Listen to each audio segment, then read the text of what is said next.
अस्सलामु अलैकुम वरहमतुल्लाहि वबरकातुह। मोहतरम भाइयों, बुज़ुर्गों और दोस्तों, ये हमारा इस्लाही मुआशरा का 924वां सबक है। मोहतरम दोस्तों, आज मैं एक ऐसे टॉपिक के ऊपर आप तमाम लोगों की तवज्जो दिलाना चाहता हूँ। असल में मुझे यह टॉपिक जो है 15 दिन पहले जुलाई के शुरू में ही ले लेना चाहिए था, और मसला ऐसा है ना, यहाँ पे मेरे सामने भी 50 उन्वानात और 50 टॉपिक और 50 मसाइल खड़े हुए हैं कि किसके ऊपर बात की जाए। फिर उसके अलावा मस्जिद की ज़िम्मेदारियाँ हैं, मकतब की ज़िम्मेदारियाँ हैं, इस्लाह मुआशरा फ़ाउंडेशन की ज़िम्मेदारियाँ हैं। फिर आप लोगों के जो मसले मसाइल होते हैं उनके जवाबात देना है। बहरहाल मसरूफ़ियात इतनी ज़्यादा है, उसमें ये इतना अहम उन्वान वो मुझे आज मगरिब के बाद में याद आया, इसलिए मैं इस उन्वान को ले रहा हूँ और उम्मीद करता हूँ इंशाअल्लाह हम एकदम सख्ती के साथ, पूरे एहतमाम के साथ इसके ऊपर अमल की कोशिश भी करेंगे, फ़िक्र भी करेंगे। सबसे पहली चीज़, अभी देखो गवर्नमेंट की तरफ से दोबारा इलेक्शन कार्ड बनाने का काम शुरू हो चुका है।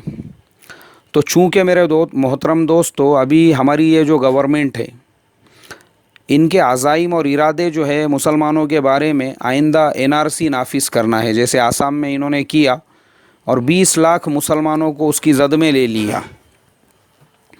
अब इनका आगे का प्लान यही है, पश्चिम बंगाल के अंदर और पूरे मुल्क के अंदर NRC को नाफिज करना है।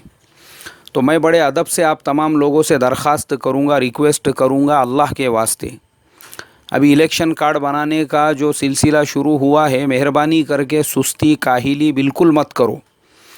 अपने घर के हर फ़र्द का जायज़ा लो। घर के अंदर जितने लोग हैं जिसके पास में भी इलेक्शन कार्ड नहीं होगा, फ़ौरन उसके बनाने की आप फ़िक्र कीजिए, फ़ौरन बनाइए उसको। अभी हम लोगों ने इस्लाह मुआशरा फ़ाउंडेशन की तरफ से ये मुहिम छेड़ी हुई है कि हर मुसलमान के पास में जो बेसिक डॉक्यूमेंट्स है वो होना चाहिए। अभी हमारी मीटिंग हुई हमारे ऑफिस में, माशाल्लाह मेरे शागिर्द और हमारे नौजवान जो है वो सारे वहाँ पे जुड़े। फिर हमने एक दूसरी मीटिंग ली, तकरीबन हमारे एक 45-50 नौजवान, और तहक़ीक़ की तो पता चला कि हमारे अपने जो नौजवान हैं वो नौजवानों में से कई ऐसे हैं जिनके पास में इलेक्शन कार्ड नहीं है, जो मिल्लत के लिए काम करना चाहते हैं पूरे जोश और जज्बे के साथ। तो फिर हमारे अपने साथ में जो काम करने वाले नौजवान हैं, मैंने देखा कि उनके पास में इलेक्शन कार्ड नहीं है, तो उम्मत का क्या हाल होगा। इसलिए मेरे मोहतरम दोस्तों, मैं दरख्वास्त करता हूँ इस मुआमले में रत्ती बराबर की भी ना आप सुस्ती करें, ना आप काहिली करें। पहली फ़ुर्सत के अंदर, ये 31 जुलाई तक का आपके पास में मौका है, वक्त है। हर जगह पर गवर्नमेंट ने जो है लोगों को बिठाया हुआ है, वहाँ जाइए। इलेक्शन कार्ड के का जो रिसीट होता है, कम से कम आपने इलेक्शन कार्ड की कार्रवाई शुरू कर दी, वो रिसीट अपने पास में ले लीजिए। कार्ड इंशाल्लाह आपको मिल जाएगा, लेकिन कम से कम वो प्रूफ भी अगर आपके पास में रहेगा तो भी वो आपके लिए काफ़ी है, और जब कार्ड बन जाएगा वो भी आपको मिलेगा। लेकिन अपने इलेक्शन कार्ड के बनाने की कार्रवाई हम फ़ौरन करें। और दूसरी चीज़, इनकम टैक्स रिटर्न भरना, वो भी जुलाई के महीने की 31 तारीख़ तक उसकी डेट है। अब ये इनकम टैक्स रिटर्न क्या होता है, इसके फ़ायदे क्या होते हैं, ये क्यों भरना पड़ता है। बेहतर तो ये रहेगा कि आपके महल्ले में, आपके करीब में कोई CA अगर है, आप उससे इसकी मालूमात लीजिए, तो वो आपको समझाएगा तफसील के साथ, डिटेल्स में, और वो भरकर भी देगा। इसकी ज़्यादा फ़ीस भी वो लोग लेते नहीं, कुछ 300-500 रुपये लेते हैं, लेकिन वो आपका IT रिटर्न भरकर देंगे। अभी मैं आपको बताता हूँ ये क्यों ज़रूरी है, इसके फ़ायदे आपको क्या है। देखो, आपके पास में जो आमदनी हो रही है, इनकम का जो रिसोर्स है वो क्या है, कहाँ से आप कमा रहे हैं, किसको आप दे रहे हैं। तो कैश के अंदर जितना भी आपका लेन देन हो रहा है गवर्नमेंट की नज़र में, वो सब 2 नंबर है। तो इसके लिए गवर्नमेंट ने हमारे लिए एक पैन कार्ड जारी किया है कि मुल्क का रहने वाला जो हर फ़र्द है उसके पास में एक पैन नंबर होना चाहिए, उसका अपना एक पैन कार्ड होना चाहिए। और जो पैन नंबर है, इसीलिए गवर्नमेंट ने उसको आधार कार्ड से जोड़ दिया, उसको हमारे बैंक अकाउंट से जोड़ दिया कि मान लो अगर हम मुलाजिमत करते हैं तो हमारी जो सैलरी है, हमारी जो तनख्वाह है, वो बजाय कैश के हमारे बैंक के अकाउंट में आए, तो साल भर की जो हमारी तनख्वाह होगी, तो गवर्नमेंट ने जो स्लैब बनाया हुआ है कि हमारा साल भर में अगर इतनी इनकम होती है तो उस पर कोई टैक्स नहीं। और मान लो अगर हमारी पूरी साल की इनकम 5 लाख तक होती है तो फिर उसके ऊपर गवर्नमेंट 10% TDS काटती है। तो उस सूरत के अंदर आपको IT रिटर्न भरना पड़ता है कि जो आपका TDS कटा है, जो आपका टैक्स एडवांस के अंदर गवर्नमेंट ने काट ली है, वो गवर्नमेंट को आपको शो करना पड़ता है कि भाई हमने ये साल भर के अंदर घर का किराया इतना इतना दिया है, हमारे बच्चों की तालीम पे इतना इतना ख़र्च किया है, एजुकेशन पे इतना इतना हमको स्कूल की फ़ीस का ख़र्च आया है, दवाखाने में हमारा इतना ख़र्च हो गया। ये सारे तफसील के साथ में जब आप गवर्नमेंट को बताते हैं तो आपकी जो सैलरी या आपकी जो इनकम वो 5 लाख से ऊपर चली गई थी, अब ये सारे ख़र्चे काटने के बाद अगर वो 5 लाख से नीचे आ जाती है तो इसका मतलब ये होता है कि अभी आप टैक्स अदा करने की कैटेगरी को नहीं पहुँचे हैं। तो जितना आपका एडवांस में टैक्स कटा था गवर्नमेंट उसको वापस कर देती है। और मान लो अगर आपकी आमदनी 10 लाख, 15 लाख, 20 लाख रुपये तक हो रही है आपके सैलरी के ज़रिए से, आपके तनख्वाह के ज़रिए से, तो आपके पूरे ख़र्चे काट कर आपकी जो आमदनी है उसमें से 5 लाख रुपये कम करके अब उसके ऊपर जितनी भी आमदनी रहेगी तो स्लैब के हिसाब से गवर्नमेंट आपसे टैक्स लेंगी। उसे कहते हैं IT रिटर्न भरना। वो 31 जुलाई के पहले भरना पड़ता है। इसीलिए आप अगर मेरे पुराने अज़बाक को सुनोगे तो मैंने उसमें भी ये बताया था कि हमारे मस्जिदों के अंदर भी ये सिस्टम होना चाहिए, हमारे मदरसों के अंदर भी ये सिस्टम होना चाहिए कि वहाँ पे पढ़ाने वाले जो असातिज़ा है उनको चेक के ज़रिए से या उनके बैंक अकाउंट के अंदर उनकी सैलरी ट्रांसफ़र की जाए। मस्जिद के जो इमाम साहब है, मस्जिद के जो मुअज्जिन साहब है, मस्जिद के जो साफ़ सफाई करने वाले हैं, उनकी सैलरी उनके चेक के ज़रिए से या उनका फिर एक सैलरी अकाउंट हो, बैंक अकाउंट में डायरेक्ट ट्रांसफ़र होना चाहिए। क्यों? बहुत सारे फ़ायदे हैं उसके, बहुत सारे फ़ायदे, बहुत से बेनिफिट्स है उसके। और वो क्या क्या है वो मैं फिर कभी बताऊंगा। अभी मुझे यहाँ पे ये बताना है कि मदरसे के अंदर भी क्या आमदनी हो रही है और मस्जिद के अंदर भी क्या आमदनी हो रही है। अगर मस्जिद वालों का अपना बैंक अकाउंट रहेगा, मदरसे वालों का अपना बैंक अकाउंट रहेगा, तो हिसाब किताब आपका बिल्कुल साफ़ सुथरा, दूध का दूध और पानी का पानी रहेगा। आज जो है ना मेरे मोहतरम दोस्तों, खियानतें क्यों होती है? खियानतों यानी मस्जिदों के माल में जो खियानतें होती है, मदरसों के माल में जो खियानतें होती है, वो सिर्फ़ इस वजह से कि हमारे मस्जिद के अंदर कोई ट्रस्ट नहीं है, 5-6 लोग मिलकर उनकी एक बॉडी बन गई है। अरे भाई, जो बॉडी बनी है उसको गवर्नमेंट रजिस्टर्ड कीजिए। और जब आपने उस बॉडी को गवर्नमेंट रजिस्टर्ड कर लिया, अब जिस नाम से रजिस्टर्ड किया है उसी नाम से उसका पैन कार्ड बनाइए। पैन कार्ड जब उसका बन गया, अब उसके नाम पे एक बैंक में अकाउंट बना दीजिए। तो जो आमदनी मस्जिद की हो रही है, चाहे वो जुमा का चंदा हो, चाहे किसी ने बांधकाम के लिए कुछ दे दिया हो, हर चीज़ वो मस्जिद के बैंक के अकाउंट में जाना चाहिए। अब हमारे यहाँ पे प्रॉब्लम क्या होता है, खियानतें कैसी होती है। जुमा का चंदा आ रहा है, अब ट्रस्ट ही नहीं है हमारा गवर्नमेंट रजिस्टर्ड, किसी को हमने एक को ज़िम्मेदार बना दिया, पूरा चंदा उसके पास में। ईद का चंदा आ रहा है, पूरा चंदा उसके पास में। रमज़ान का चंदा आ रहा है, पूरा चंदा उसके पास में। अब वो क्या आ रहा है, क्या जा रहा है, उसका कोई हिसाब किताब नहीं है।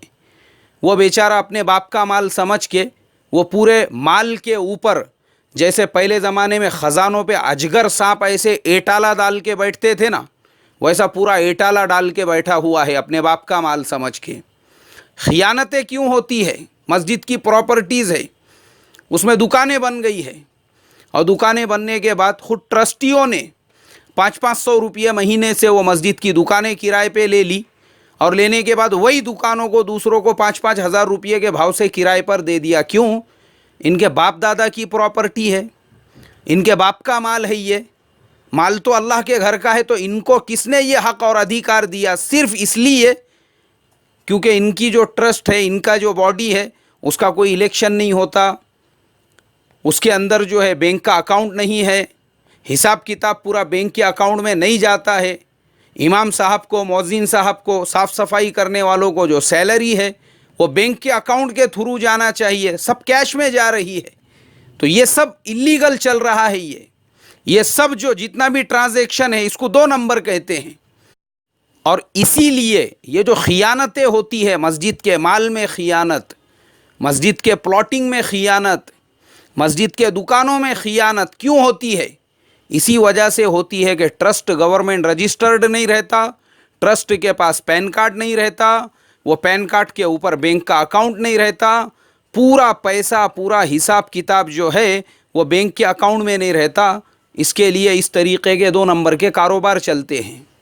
और सिर्फ मस्जिद की हद तक नहीं, मदरसों के अंदर भी मोहतमिम साहब के जो बच्चे हैं वो फुटानों के जैसे बादाम खा रहे हैं, जेब भरे हुए हैं उनके, जैसे फुटाने खाते ना, मोहतमिम साहब के बच्चे ऐसे गप क्या गप, एकदम ऐसे गद गद गद गद, पूरे आंग पे से ऐसा गोश्त जो है उनके ऐसी जगह नहीं मिल रही उसको हिलने के लिए। क्यों? हजरत के बच्चे फुटाने नहीं खाते बोले, सिर्फ बादाम खाते हैं। कोई हिसाब किताब पूछने वाला ही नहीं, बाप के माल की तरह से आ रहा है, जिधर दिल में आया उधर खर्च हो रहा है। अगर बैंक का अकाउंट होता था और सारे उस्तादों को जो तनख्वाह है वो उनके अकाउंट में जाती थी या चेक के थ्रू जाती थी, तो तुम्हारा हिसाब किताब साफ सुथरा और क्लियर रहता था। और कई जगह पर मैंने देखा हूँ इस तरीके की खियानतें। मदरसे के अपने बागात है और कोई पूछने वाला नहीं है। मदरसे के मोहतमिम साहब को, मदरसे के ज़िम्मेदार साहब को, उन्होंने अपने साले को, अपने साड़ू को, अपने जान पहचान वाले को उठा के जो है पूरे बागों का माल बेच दिए। पहले माल बेचो उसके बाद में पैसे देना बोले। आप बताइए मेरे मोहतरम दोस्तों, इसी तरीके से बकरीद के वक्त में जो चमड़े होते थे उठा के दे दिए, चमड़े मोहलत के ऊपर 6-6 महीने, साल भर के हिसाब से। और बाद में पता चल रहा है कि जिसको 1 साल की मुद्दत पे बेचे थे वो पूरे चमड़े लेके, वो भी उधर, वो चमड़े भी उधर, मामा ही गेला नहीं 10व्या ही गेला। आप बैठे हुए हैं सदर साहब अपना दोनों हाथों में पकड़ के हिसाब किताब का जो चोपड़ा है वो लेकर। क्यों? क्योंकि अपने बाप का माल समझे थे ना, बाप का माल समझे बोल के ये मसाइल पैदा हुए। उम्मत का माल समझते थे तो ट्रस्ट के नाम का जो बैंक का अकाउंट था, तो जिसको चमड़े बेच रहे हैं या जिसको मदरसे के बागात का माल बेच रहे हैं, आप उससे चेक लेते थे, वो चेक को आप डिपॉजिट करते थे। क्यों? क्योंकि चेक में आपने व्यवहार किया और चेक जो है वो बैंक के, मस्जिद के या मदरसे के अकाउंट के अंदर डिपॉजिट हुआ, आपका मामला एकदम साफ सुथरा और क्लियर हो गया।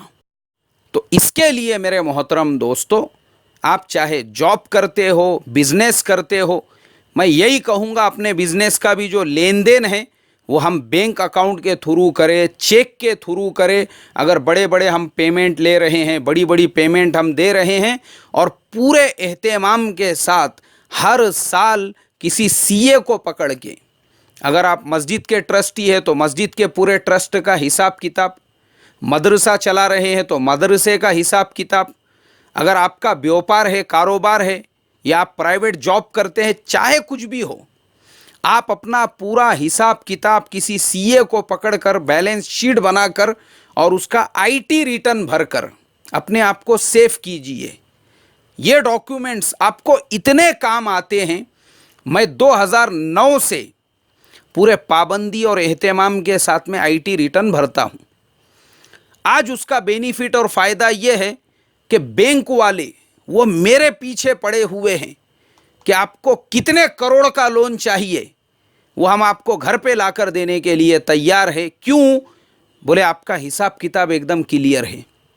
आप पूरे पाबंदी और एहतमाम के साथ में हर साल आईटी रिटर्न भरते हैं, गवर्नमेंट को सब शो करते हैं क्या आ रहा है, क्या जा रहा है, ये उसका बेनिफिट है। उसके अलावा आपको कहीं सफ़र करना है, आपने वीज़ा के लिए एप्लीकेशन दिया हुआ है और उसके साथ में अगर आप अपने 3 साल का आईटी रिटर्न जोड़ते हैं तो वो आंखें बंद करके आपको वीज़ा देते हैं, आंखें बंद करके। उसके बाद कोई डॉक्यूमेंट आपका चेक नहीं करते। क्यों? अरे बोले बाबा, जो आदमी 3 साल से गवर्नमेंट को टैक्स पे कर रहा है, ये एकदम सेफ पर्सन है। तो मेरे मोहतरम बुजुर्गों, ये आईटी रिटर्न जिम्मेदारी है हमारी। जिस मुल्क में हम रहते हैं उस मुल्क की गवर्नमेंट को धोखा देना ये इस्लाम हमको नहीं सिखाता है। इस्लाम वफ़ादारी की तालीम देता है। जिस मुल्क में रहो उससे वफ़ादारी करो, और वफ़ादारी ये है कि आपकी क्या आमदनी हो रही है, क्या ख़र्च हो रहा है, आप गवर्नमेंट को शो करके अपना पूरा आईटी रिटर्न भर रहे हो, बैंक के चेक के थ्रू में आपका लेन देन हो रहा है, और मुल्क की तरक्की के अंदर टैक्स भरकर आप हिस्सेदार बन रहे हो। अल्लाह मुझे आपको अमल की तौफ़ीक़ अता फ़रमाए। अस्सलामु अलैकुम व रहमतुल्लाहि व बरकातुहू।